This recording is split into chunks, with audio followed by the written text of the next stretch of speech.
Ladies and gentlemen, the topic is Fireside Chat Future CX. And that is, what will the customer experience journey look like in 2030?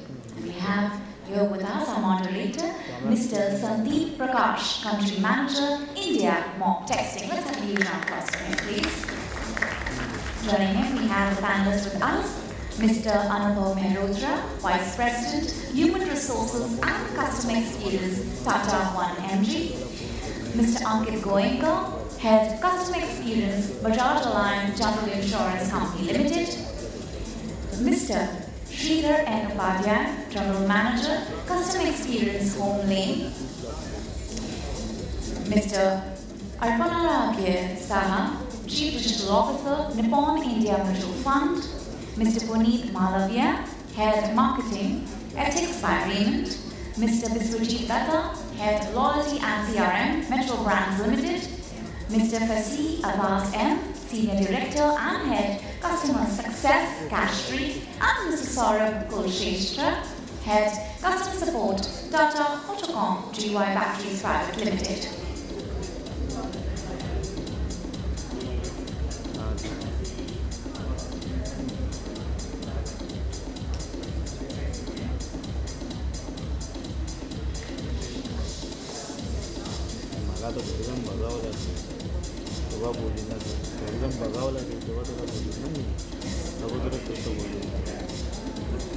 Head Customer Insight and Customer Experience, Dvara SmartGold.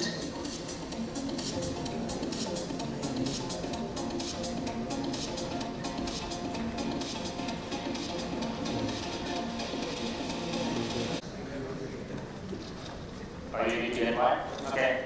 Couple of seconds, guys.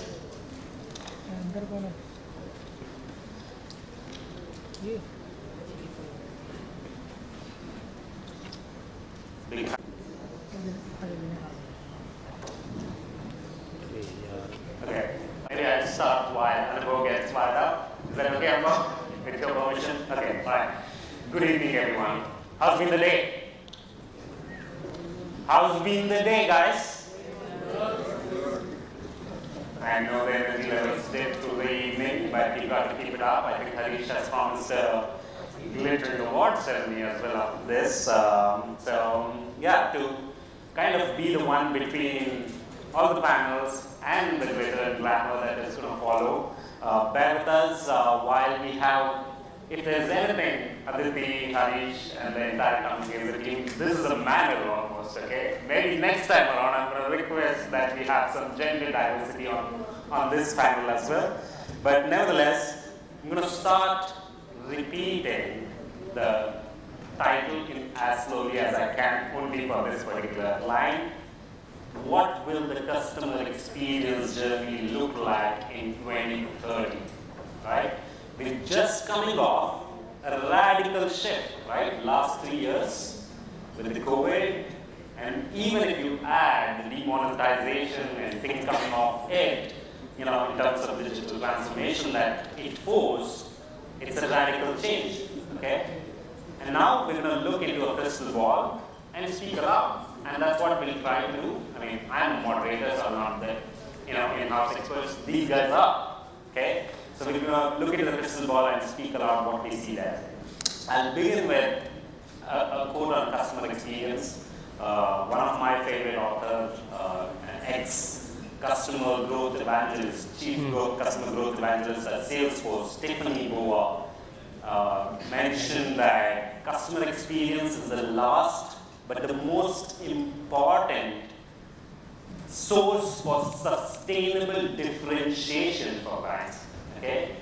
Sustainable growth is different, sustainable differentiation. I think we have quite a few brands over here who could even be competing.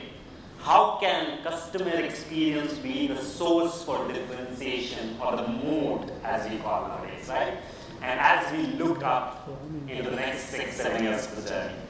So joining me, I think we've got Anubhav, Vice President of Customer Experience at Tata MG, Ankit Goenka, Head Customer Experience at Bajaj Allianz, Shridhar Upadhye, General Manager, Customer Experience, HomeLane, Siddhartha Ghosh, Head Customer Insight and Customer Experience at Dvara SmartGold.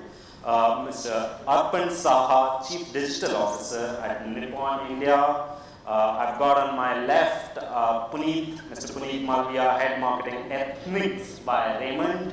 Mr. Biswajit Dutta, Head Loyalty and CR Metro Brands. Fasih Abbas, Director and Head Customer Success Cash Free. And Saurabh Kulshrestha, Head Customer Support, Tata Autocom GY Batteries. Okay? We start with the Tata, we end with the Tata. Okay? That's the story of many of us Indians, isn't it? So to kind of kick this off, I want something as a quick and easy answer from each one of you. Okay? Maybe we can ask for the loudest from the audience while you give me the quickest ones. Yeah? And this is the only question I go with each one of you. I want 2 words from each of you. 2 words. 1 word which you think your customers will most associate with you today in 2023. The second word is the second dot to that, where you can draw the line. What will they associate in 2030? Okay? Anubhav? Okay, so good evening to all. 2023, I think the word that our customers will associate with Tata Energy brand would be trustworthiness, trust, and 2030 would be customer centricity. Perfect, thank you. Ankit? I would say today and tomorrow the same, which is getting yours. That's an interesting answer. Shridhar? Yeah, I think from a HomeLane or a home interior kind of a perspective, it is reliability in 2023 and trust and transparency in 2030. Perfect. Transparency is an interesting addition. Yeah? Thank you. Siddhartha? Well, I'm from Dvara SmartGold, and gold being a commodity where people have to trust. So trusted experience and unicorn, because we are a startup, we are able to be a unicorn, and that unicorn can only be achieved if we have larger customer base with trusted experience. Perfect. Thank you, Siddhartha. Arpan? Yes, so I'm Arpan and I work with a company known as Nippon India Mutual Fund that makes you rich. So, starting off in 2023, let's call ourselves frictionless and futuristic. And in 2030, we will be handcrafted and embedded in your hearts. Ah, very good. Awesome.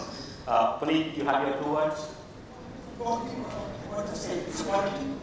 We 23 or we 2030. It's a revenge journey for the last 100 years. It has stood for quality and keep on happy on that. What you're also telling me is consistency. Consistency in that quality, whether it's 2023 or 2030. Okay? Cool. Awesome. Biswajit? So for us, since we carry so many brands in footwear, there's Metro brands. Many people of you know Metro, Mochi, Crocs, Flop, and many others. So customer centricity is the 2023, which is we are absolutely focusing on. And 2030, it would be personalized experience. I'm sorry I'm taking 2 words, but that's all. So that's still a phraseology. Nobody hears a hyphen in between, right? Fasih? We are into the payment aggregation space, so we help websites and apps collect payments from end users. We also help them actually disperse in bulk. So if payments are to be done in bulk, people rely on us. We have more than 50% of the market share in India. So in 2023, the first thing that we want to really focus on, and we've been doing that for some time, is reliability. And people, if they want to opt a payment aggregator like us, they are to be sure saying that the success rates are really good, the product is amazing, their end users are not going to suffer. So reliability is something. And not only that, if there is an unhappy kind of a flow, something wrong with the bank system, whatever, right? They should be able to quickly reach us and also get a faster resolution. There is reliability. What about the word for 2030 then? 2030, it's going to be 2 words. Yeah. It's going to be 2 words. It's going to be unified and reliable. Reliability is going to continue, but we're going to be looking at a solution which is like unified. That people should just think of payments, if you have to just think of cash. Nobody else. They've got all the problems solved. Just come to us, a reliable product, reliable services, and they've got all the problems solved. Thank you, Fasih. Sir, you have your 2 words? If I and Anubhav both represent the same brand, Tata, and we share the same legacy of last 150 years of trustworthy business in India. So of course, the first word that comes to the consumer mind for any Tata product is trust. And the way technology is transforming our lives. So going forward, by 2030, of course, the trust what will remain there, but it has to be trust with technology. Thank you very much, sir. If I were to make a word cloud or a word, as it is also called, trust will come out to be a takeaway winner, right? The biggest and the boldest of the font will be dedicated to trust, then, as this panel kind of has told us. Before I go on to the next question with the same set of people, all of us are consumers, all of us are customers. Indeed, all of us are customers to all of these brands. I'm sure there's nobody in the room who's not a customer to any of these brands, right? Can I get you folks as customers, what is the experience that you will look for in 2030? The loudest one wins. One word for your customer experience with brands in 2030. Seamless. All right. Personalized. Okay. Proactive. All right. That's great. Delight. Awesome. Now. All right. Right here, right now. Yeah. Intuitive. All right. Anyone else? I said loudest. Lesser touch points. Sorry? Lesser touch points. Lesser touch points. Okay, that's an interesting one. That definitely is the loudest as well. So thank you for all of this input. That's also, that's your customer feedback as well, yeah? Live one. Okay, quickly moving on. What I have here is a good mix of consumer goods and service industry experts. Okay, so I split them up a little bit to get deeper into each of them with the next 2 questions. The first one on the consumer goods. So some of you who work with physical goods and deliver it to your customers today, right? So my question for you guys, how important it was, is, and will be look, touch, and feel factors for the goods, because that matters in the consumer goods industry, okay? And how do you see that transforming as we look into the future? Obviously, digital technologies are going to come in. 2006, 2007, we thought online, buying is going to be limited to CDs and books. Online buying remains. CDs have, gone extinct today, right?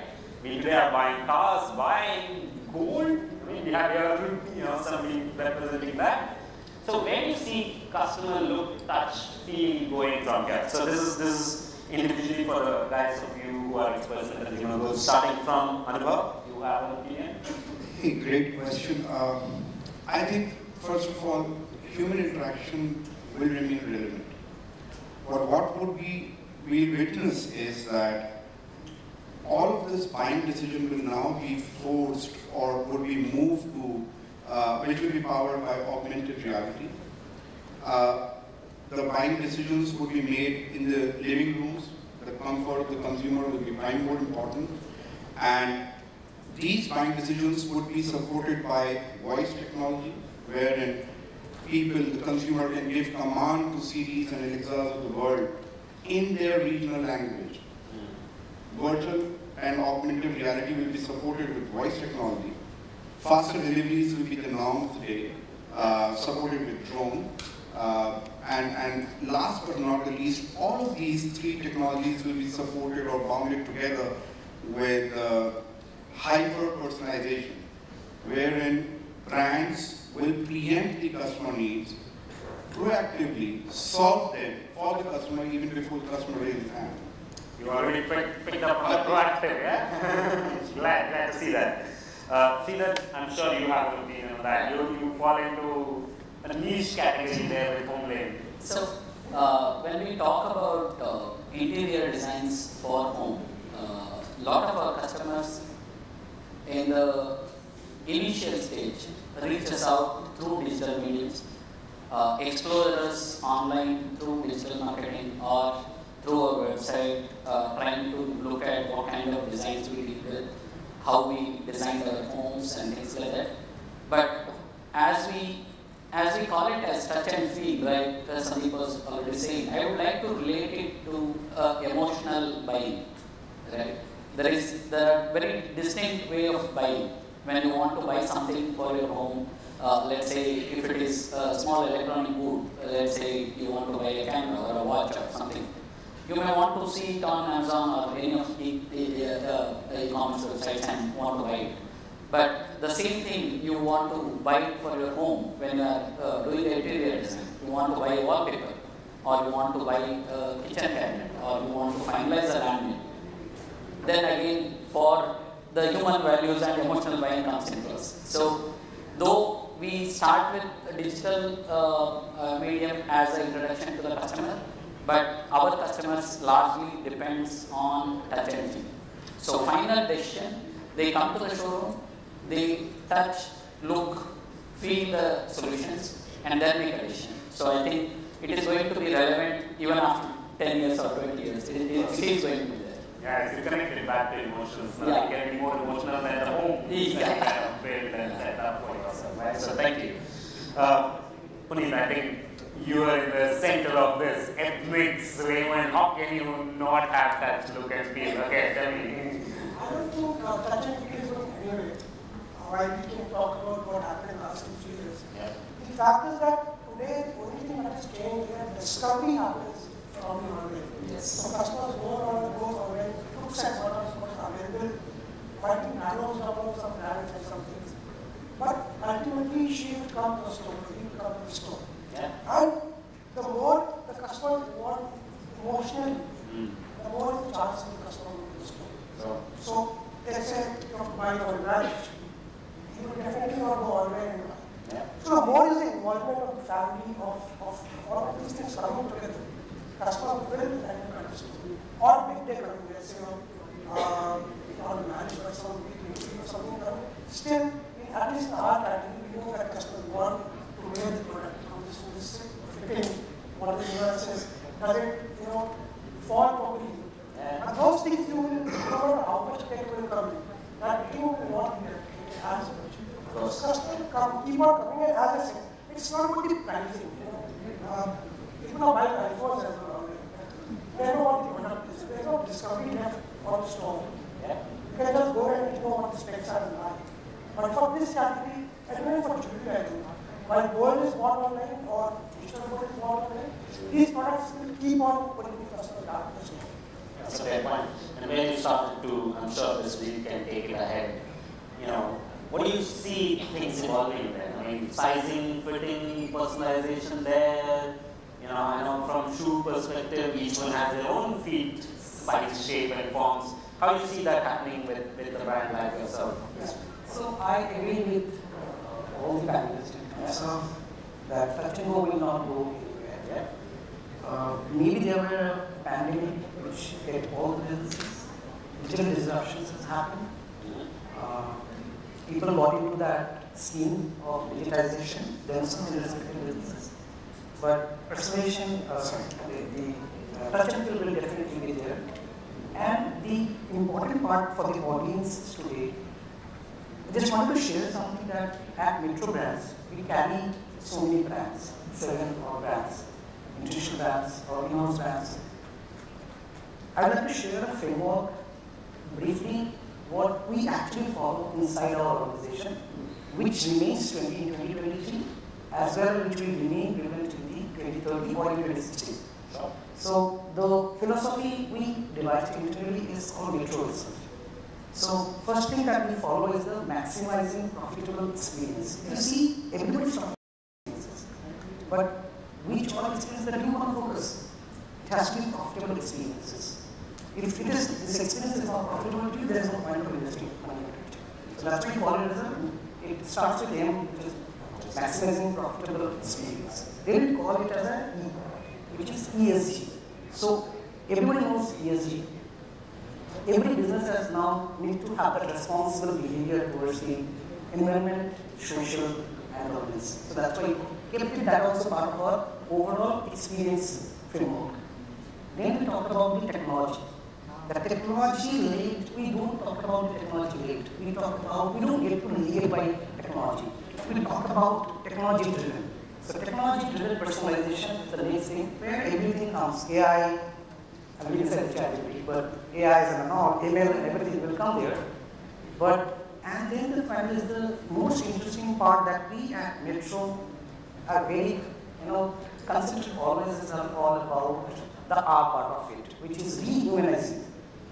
The humanizing part was somewhere going away, but that we are coming again that's why we call it as the framework is rehumanizing also.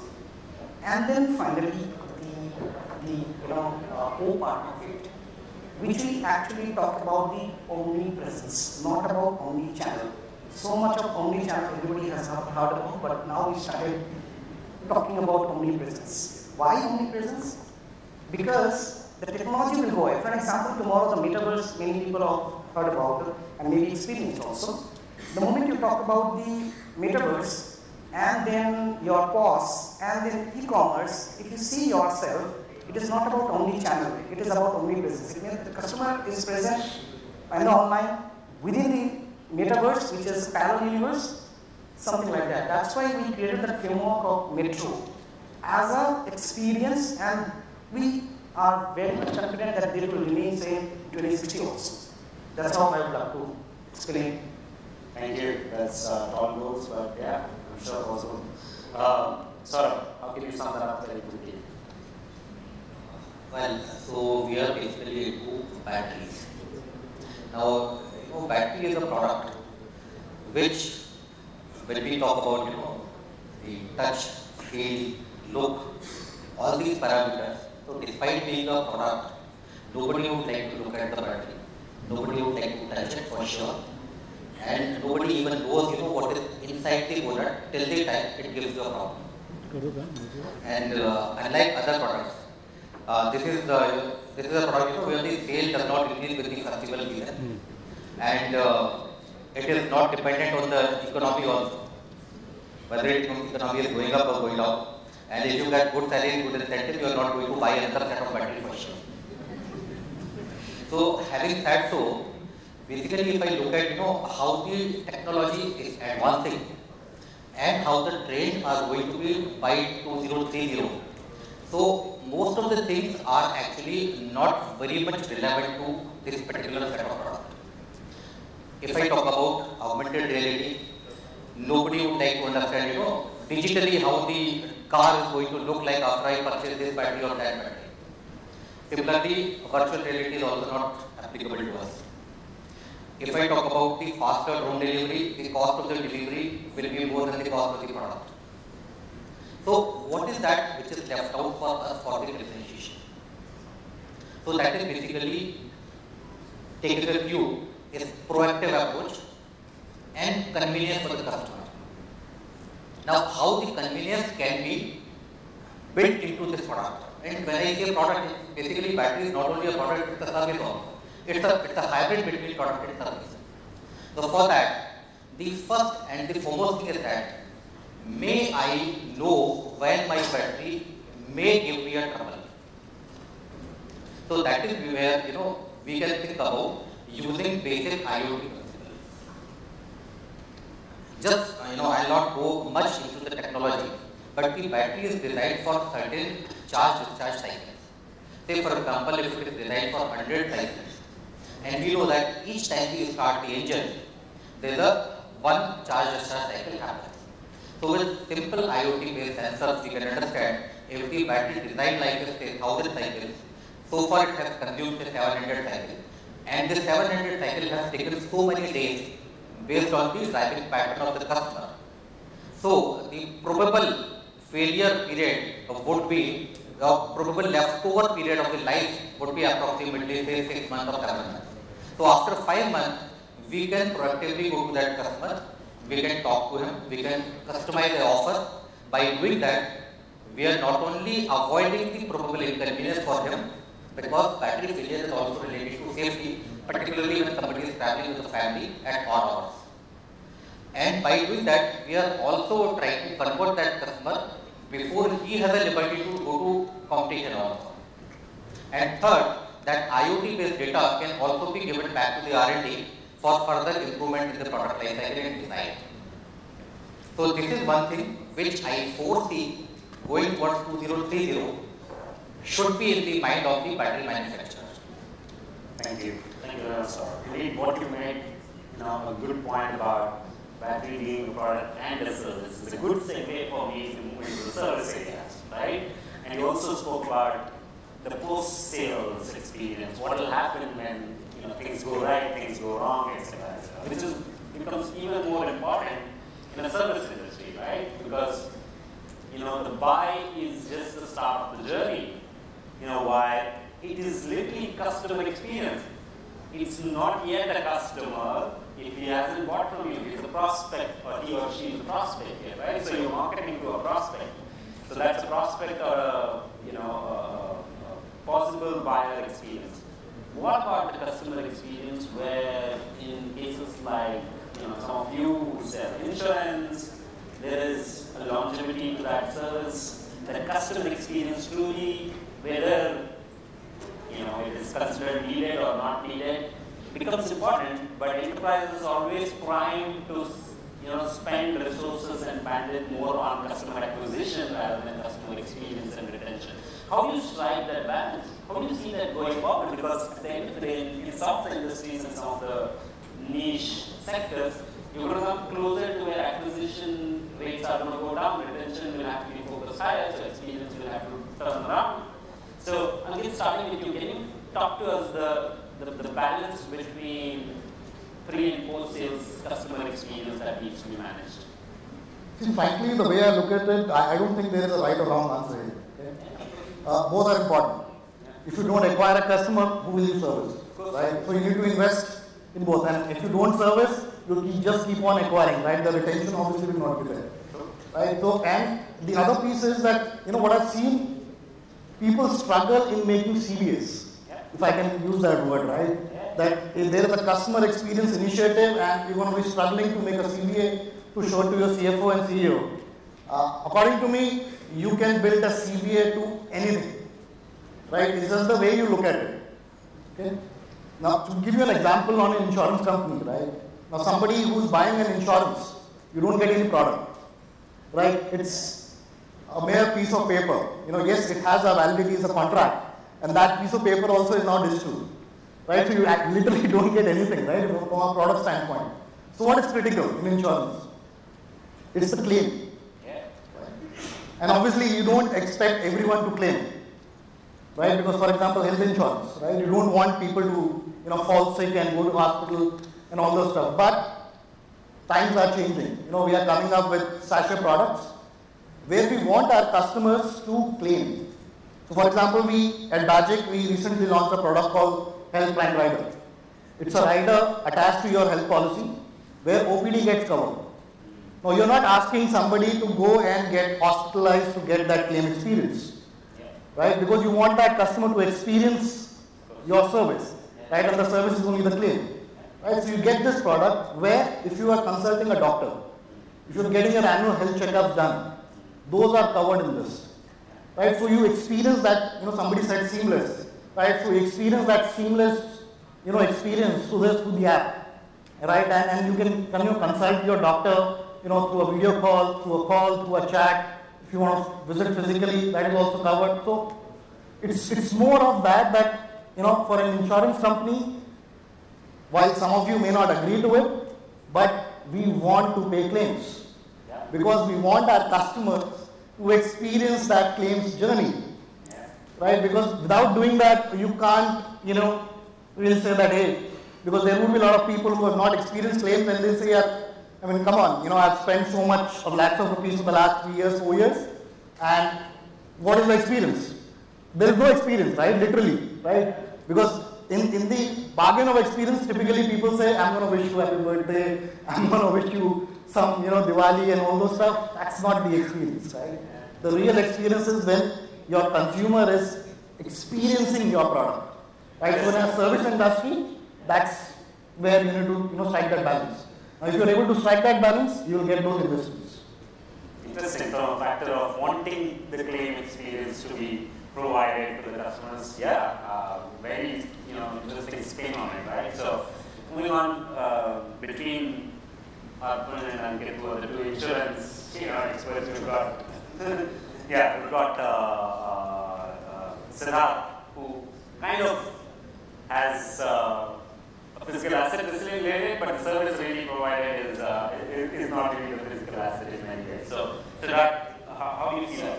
As you rightly mentioned, for any business, retention and also acquiring new customer is extremely important.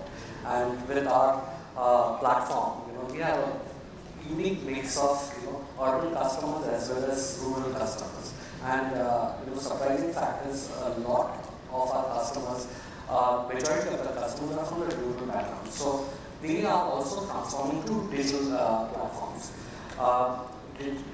In digital gold savings, starting a journey with a customer, it's quite evident that a customer journey may just begin with one SIP and the customer might stop. And there are customers who have finished the entire life cycle of 24 months of savings, exited and come back. Okay, that is extremely important. So with a lot of data driven, AIs and a lot of information which flows in, it helps us to nurture the customer, interact with the customer, retain the customer, as well as the tweak ways to cater to urban customers, rural customers, and also acquire new customers. So we cannot have a standard platform across customers, but also have a nice mix of it. So that helps us to run promotional activities for retention, for acquiring and everything. Sure, interesting, right? Standardization is a myth, no size fits, all. And I'm sorry for mixing up the insurance and mutual fund. It's a common name. So what's your take on it, right? Post-sales customer experience in matters of mutual fund where people are seeking, biggest thing they're seeking are returns at the end of the day. They want to get rich as you promised everyone, right? So they're all going to call you now next. I have his number, guys. So, how do you see that? How do you see that evolving as well? So, let's get the basics straight. No customer experience is equal to customer excellence. Yes. Right? So that's the C transpose C, right? Or ecstasy. Yes. Yeah. Right? At Nippon India Mutual Fund, 90% of our consumers are acquired via our digital ecosystem. Right? And that's the kind of spread and intensity we have on the digital side. And therefore, they are not meeting anybody, they are not seeing anybody. They are investing on the basis of their know-how or the know-how that we show. And therefore, the entire 95% of Nippon Mutual Fund customers are serviced also on digital assets. And in an organization which has the highest branch network in the country, close to 300 branches. Now that's the balance that we have maintained, where we said that one size does not fit all. People will have different ways of experiencing it.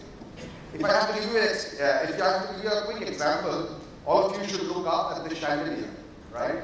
It's broken up into three parts, right? One is your company, the second rung is your product, the third rung is your service, and the fourth is your customer. But if you see very carefully, all these crystals are joined together through a string. Let's call it a string of pearls.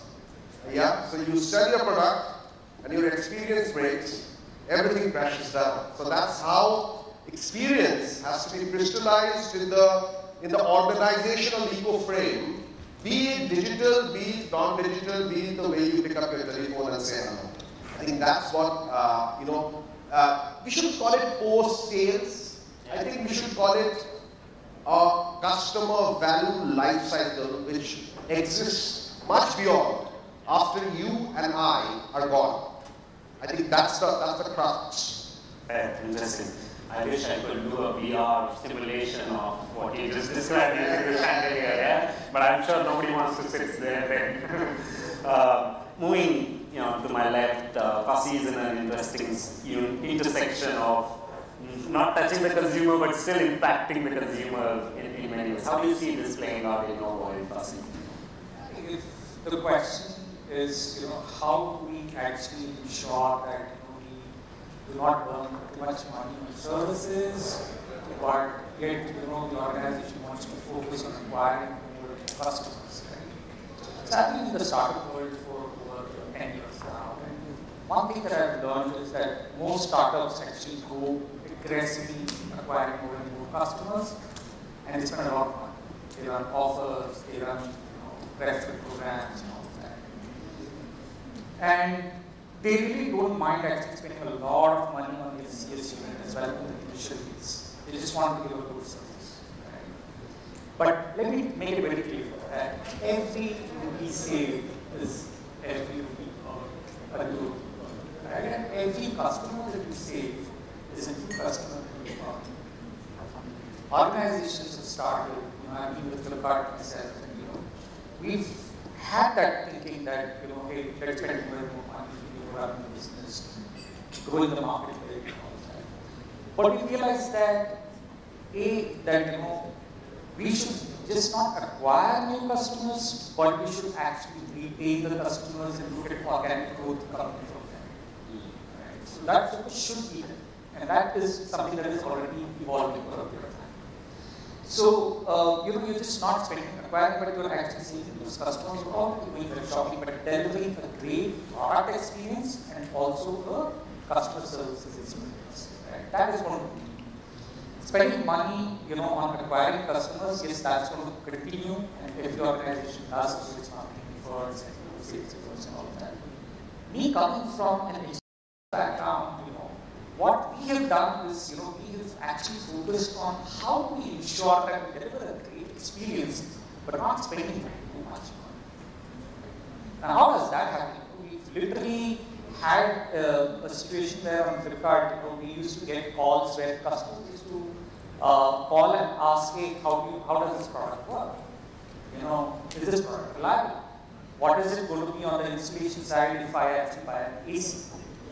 Or if I buy a refrigerator, can I unbox myself and use it? And these are questions that we handle. So we have come to a stage where every website is actually using digital methods to actually answer these questions. Right? So the first thing that you would see is that a lot of these companies have start going on crowdsourcing, trying to get this information from the crowd. So today, if I have to buy a mobile, and if I have 3 questions, there are hundreds of people who are actually answering 3 questions. So I don't need to actually reach out to the CS team to understand what this product is all about, what are the services, what is the experience of buying this product. So the crowdsourcing is one of the methods. The second method is, looking at self-service. 40% of the calls landing on Flipkart, those days, I'm talking about 10, 11 years back, were just order information. Where is my order? Where is it going to reach my doorstep? Right? I mean, you don't need human beings to actually sit and answer those questions. Today, there's a journey mapping which just to the order which says, hey, your product is here. Your product is now shipped. The product is now packed. It's all for delivery. Everything is just there. You just don't need to reach out to the salesperson. So these are methods that you actually create. What you're saying is optimization on the cost side and automation on the technology side. Use digital methods. And then it is the bot, the bots which are actually answering these questions. And then today we are in 2023 where a lot of the organizations say that, hey, we should have a balance of a bot and a human and all of that. There is going to be a time where people will be pushed into just bot rates. So that the bots are going to be mature and far much superior than the humans actually respond to. We are already working on something called as emotionally capable bots. And so the bots can understand the emotion by the words, by the sentiments, the way the user is interacting and answering questions that way. I think that is why Elon Musk is scared of it. And that is the way to actually build a lean and mean CS. And that's one thing. The organizations are already focusing on retaining their customers and organically growing businesses to their customers. And then acquiring new customers, that's going to be taken care of. Right? That's the subject. Thank you. Thank you for that. Before I move on to the next one, I will ask audience for an exercise. You would have seen I'm deliberately not included or gone down the direction of that hole of AI, ChatGPT, AR, VR, everything else. But I want you to do an exercise. Can you open up ChatGPT on your mobile browsers and type in saying I'm in a panel or an audience to the panel which is titled, what will the customer experience be like in 2030? Pick the best question. I'll only have opportunity to ask probably one person's question, but I would like to give audience that chance at the end of it. Okay, but yeah, we still have one more to go, and bear with me if I jumble them up. I won't touch upon. We've spoken about customer experience, but I want to expand the scope a little bit.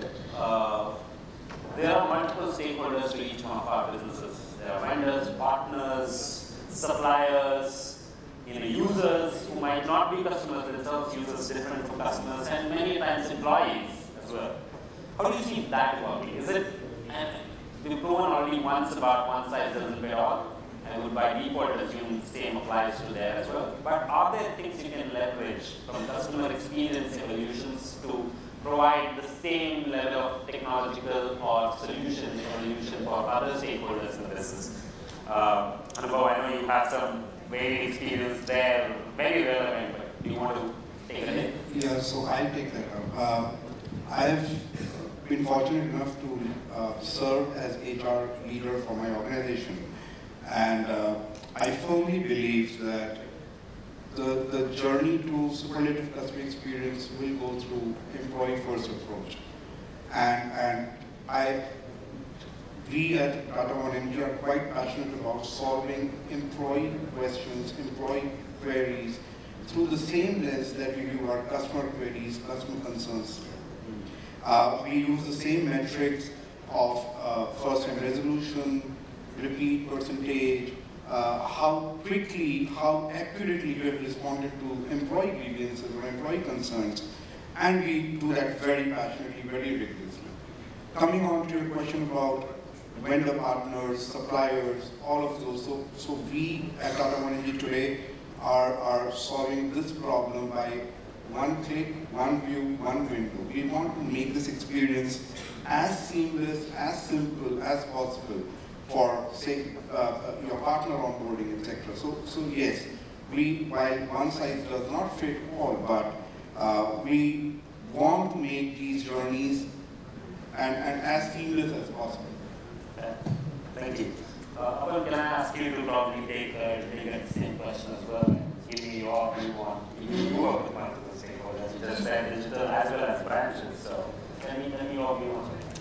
So, I think we arrived when the first time I could just click on an e-contract, especially during the COVID days, where, things started moving on its own. And, legal is complex, right? So, if that can be simplified, anything in this world can be simplified, right? Then we moved across our 300 branches, which has more than 75,000 distributors and partners. And we said, hey, you don't need to go out of your house because you can't go out of your house. And we gave them technologies such as video conference, voice, we gave them vernacular, and they went on doing their business inside Bharat. So, our three pillars have been voice, vernacular, and Bharat. For the consumer, we created models, which I prefer to call actual intelligence, based upon what he has done with us, rather than trying to forecast what's going to happen in circa 2080. Right? We said that, hey, this is what you have done, this is what the markets are looking like, opportunity lies here, the threat lies here, and he takes his call. So I believe this connection of being able to do everything on platforms gave us a huge understanding. Just to give you a very related example, we don't check our Gmails anymore. Okay, so we don't need it. I would rather ask my team member or my peer to send me what he needs on a WhatsApp. Our recorded message will also do, right? I think things have started moving faster. Outlook is changing. It's just not in an organization or whoever is associated with the organization. It's happening across your home. And I think that's the experience that we need to give to our consumers because they've already got used to it. We need to give to our partners because they're already used to it. And we've got to use it on a day-to-day basis. Perfect. So is still sticking to AI, but actual intelligence. I think AI is a bit overrated at this point of time in India and most part of the world. Okay, but the consultants have to sell. We won't stop them from doing that. But the actual intelligence kind of data that you already have inside your organization, first work on that, and then we can boil the ocean, right? So let's take the basics. Fair. I'm seeing there are 3 minutes left thing, and I want to use that for the audience hook that I've left there. I do see some people, furiously typing something on their mobile phones. I hope it is a ChatGPT question and not some WhatsApp message to a group or your family saying I'm being late today. Who wants to volunteer? Can I get hands up who have some questions? There you go, first hand to go up there. Can I volunteer? Yeah, please, can you come ahead probably? Or somebody's bringing a mic to you. Can you also introduce yourself? Just name. Yeah. Hi, good evening everyone. I'm Sandeep Sharma from Hero Motorhop. First of all, thank you for such an insightful session. My question is to Mr. Saurabh, and it's basically a very fundamental kind of a question. What do you expect, sir, that in 2030 the customer mindset would be, what kind of experience he would be expecting? And second one is that what should we invest in 2023 so we be there proactively? So these are the 2 basic fundamental questions. So I'll let you answer that, but before, is that your question or is that a ChatGPT question? It's my question. I was listening to the session more attentively. No worries. Maybe we'll take some ChatGPT questions offline. Okay, go on, Saha. Fair enough. So, if I get your question correctly, your first question was that by year 2030, what would be the customer expectations, right? Absolutely. Yeah. So, basically, the customer expectation would be he or she should be made aware of the product, its probable failure modes, life cycle, and he or she wants to be more educated on that. Because as of now, what we, as a manufacturer, what we think is that, customer ko isse kya matlab? But eventually, if you look at it, the customers are getting more and more insight, more and more digital information, so they are more inclined to know about their product. So one, they expect more knowledge of the product. Second, they expect more reliability. Third, they want proactive approach. So as I said earlier, are we in a position to approach to customer and tell him that look, now only so much of the life is remaining, so better you replace the battery before it pops off and put you into trouble. And fifth is basically, in the worst case, if the battery is failing, in that condition, the customer expectation is to put back the vehicle on the road with the minimum time. Now for that, it is not required that we should be running around with our Tata battery in hand to replace this vehicle. What he wants is not the battery. What he wants is basically the vehicle to be put back on the road. So his mobility is not affected. Now for that, he would expect us to follow the trains of the day. Now the trains are something like Blinkit, right? 10 minutes delivery promise. So something like that is going to be the customer expectation, that first I should know before the product fails. Second, in worst case if it fails, I should be back on the road within say 10 minutes or something. For that, the companies have to come up to that level where we can meet up this kind of expectation level. Thank you so much. And the second one, what should we invest in 2023? Can I request that can be taken offline? Yes, I'm just being brought in that we're over time and don't want to hold everyone up. Okay, Saurabh will be there. Okay, I'll make sure that he's available to answer your question. Yes, we can take all the questions offline because the bar is going to be open soon. So once again, let's have a huge round of applause for our wonderful panel discussion and sharing their valuable insight with us.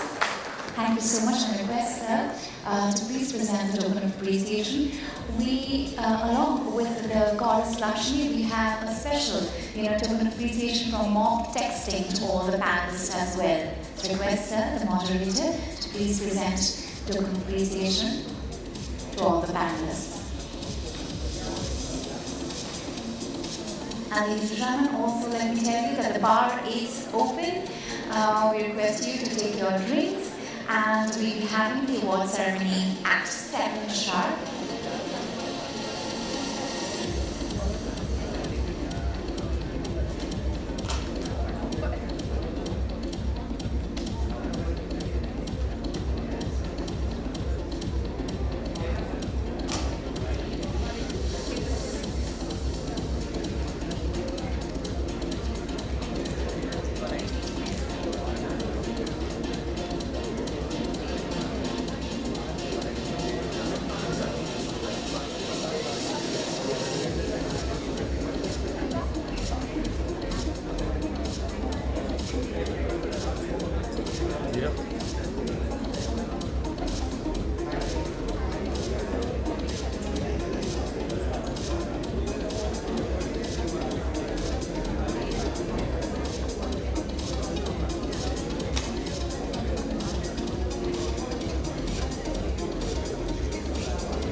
Please come forward and present the token of appreciation to our moderator, Mr. Sandeep Prakash.